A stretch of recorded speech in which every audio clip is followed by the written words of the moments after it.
So mga kabady, good morning ano? So may repair tayo dito ngayon. Hydraulic box ng valve para sa tangke, cargo tank.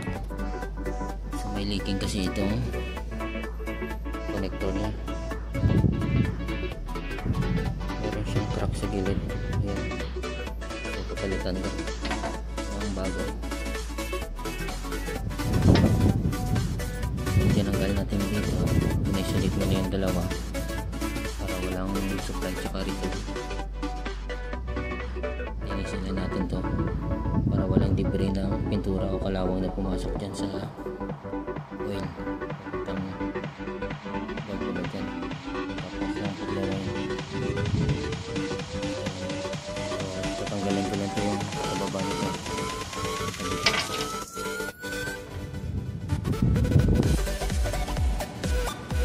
So nilagyan ko na ng teflon na kabilaan. So ipapalik na natin yan.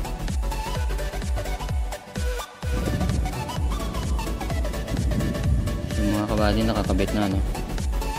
Ayan na yan yung bago nating connector. So ilalagay na natin yan dito.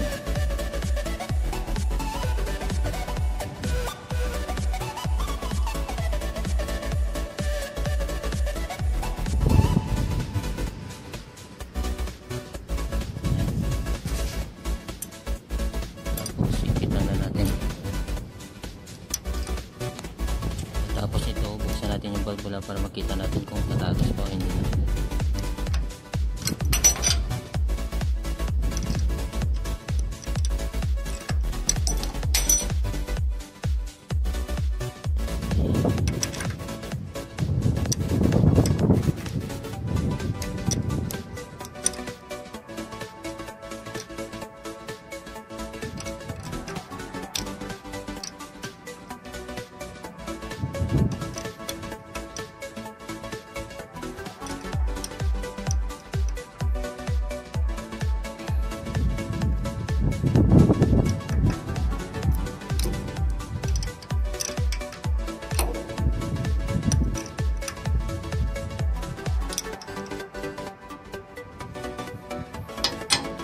Yan na.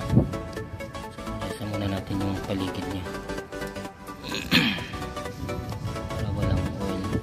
Saka buksan natin. So ito.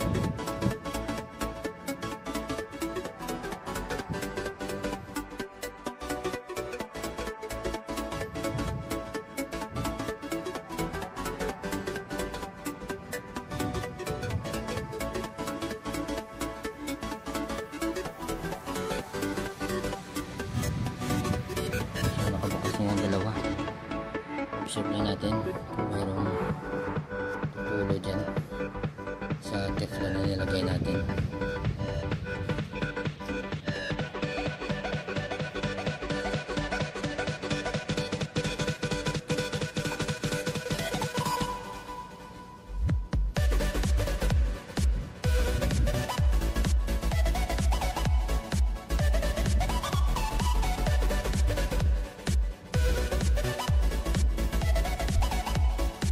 So huwag na natin kalimutan ano, pagkatapos natin na-repair ito, buksan natin yung sinarado natin na supply sa return para magamit nila sa cargo control.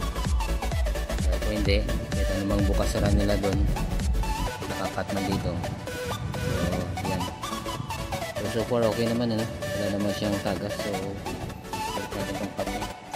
Saka ilagay na rin natin yung mga windshield tape valve at saka sa may connector. So matapos yan, ilagyan na natin yung box, yung cover niya. So yan lang mga kabady no? Sana nagustuhan niyo yung video. Hanggang sa susunod.